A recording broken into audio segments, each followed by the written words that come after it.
Аргентинада Парана өзенінің батпақты сағасынан арал табылды. Нью-Йорктың инженер-гидравлигі Ричард Петрони жұмбақ аралды ең бірінші болып тапты. Аралды көз деп атап кеткен энтузиастар оның дөңгелек екеніне сенімді. Суы тұнық және өте суық. Ішкі дөңгелектің диаметрі 119 метр. Жергілікті тұрғындар жұмбақ арал туралы білет, бірақ жақындауға тәуекел етпейтін көрінеді. Себебі ол жерде Құдай бар деп ойлайды. Ал америкалықтар өзі құрастырылатын телефон ойлап тапты. Гаджетті құрастыруда заманауи нано биотехнология пайдаланылған жоқ. Яғни ұялы телефон қарапайым әдістен жасалған. Құрылғы 6 бөліктен тұрады, олардың әрқайсына магнитті құлыптар бекітілген.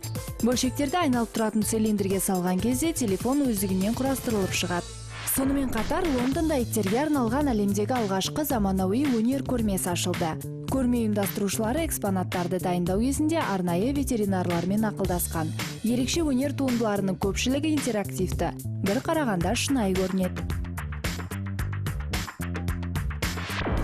Испанияның Буньол қаласында 10 мыңнан астам адам қызанақпен атысып фестиваль өткізді. Фестивальға 150 тоннадан аса қызанақ кеткен. 1945 жылы басталған ойын әлі күнге дейін жалғасып келеді. Ойын ережесіз, яғни қарсыласта командада жоқ. Фестиваль кезінде Буньол қаласына 40-50 мың қонақ келеді екен. Шараға қатысу үшін арнайы билет алу міндетті.